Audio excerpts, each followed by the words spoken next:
Old Grognard says, "This is how I run magic item vendors in my games." This is sort of a part 2 to my last video, but I guess it works as a standalone as well. Today I'll be going over the tables I used to run magic item vendors in the last series of 5e games I ran.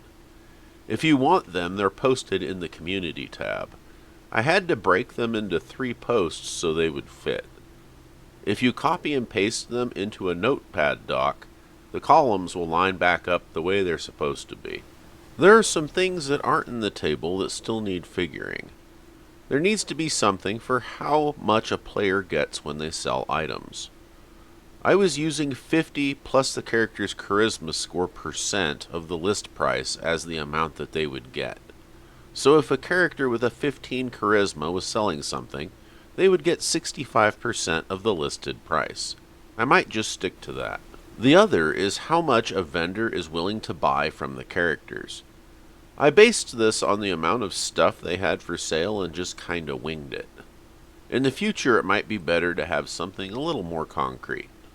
One of the ways I like to explain things is by using examples. Let's roll on the tables here to figure out what a vendor has for sale and get an idea of how to use this thing. Our example vendor is an apothecary in a small settlement in the Borderlands. Airships occasionally land here, and spelljamming is known in this world. So on table 2, our merchant modifier starts at 0 because they're in a small village. We add 1 for being in a frontier area, and we add another 1 for spelljamming, so our modifier is +2. We're going to take that modifier and add it to our rolls on table 3. Table 3 is for items that are common enough that they aren't worth tracking individually. Healing and climbing potions are on there to start with, but you might deem other items to be common enough that they are also not worth tracking individually. You might then add them to table 3 and assign a die range that makes sense in your game.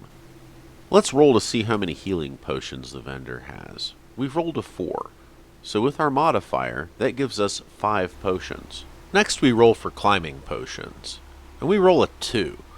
So after our modifiers, we get 0, so we have no climbing potions, at least not today. Let's see how many table 4 items we get. We roll a 3, so after modifiers, that gives us a 2, so we get 2 items. On table 4, we roll percentile to see what each of those items are. We roll a 56 and a 74. Let's handle the 56 first. The 56 goes to table D, so we roll on table D and we get a 24. So we'll need to make up a scroll of 2nd level spells since there isn't one listed there yet. I pick Levitate.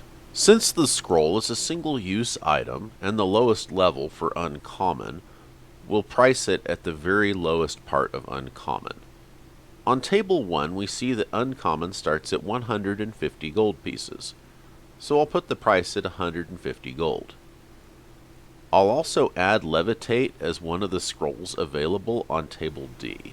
The 74 we got earlier means we roll for a vanilla item on table E. We roll on table E and we get a 15. So this then sends us to table G. If we would have rolled something else like a 46 and got ring, we would then choose an uncommon ring we are comfortable with having in our game. We could also make a ring table and maybe have it be table J. There's lots of room for growth on here, so have fun with it. So anyway, back to table G. G is magic weapons. We roll on table G and we get an 85.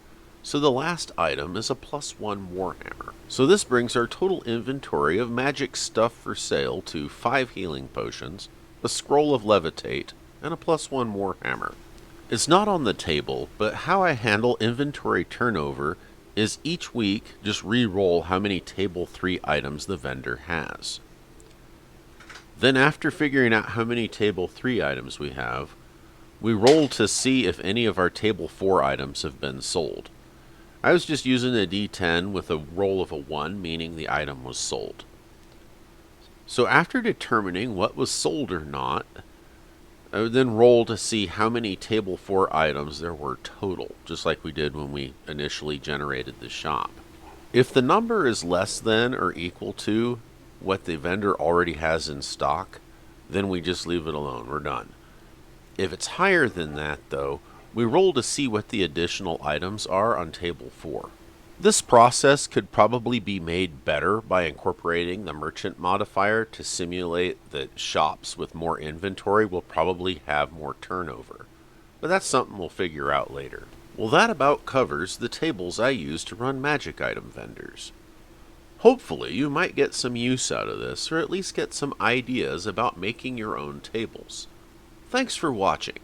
The most interesting cat in the world, who may or may not be selling magic items, and I would like to wish you a wonderful rest of your day.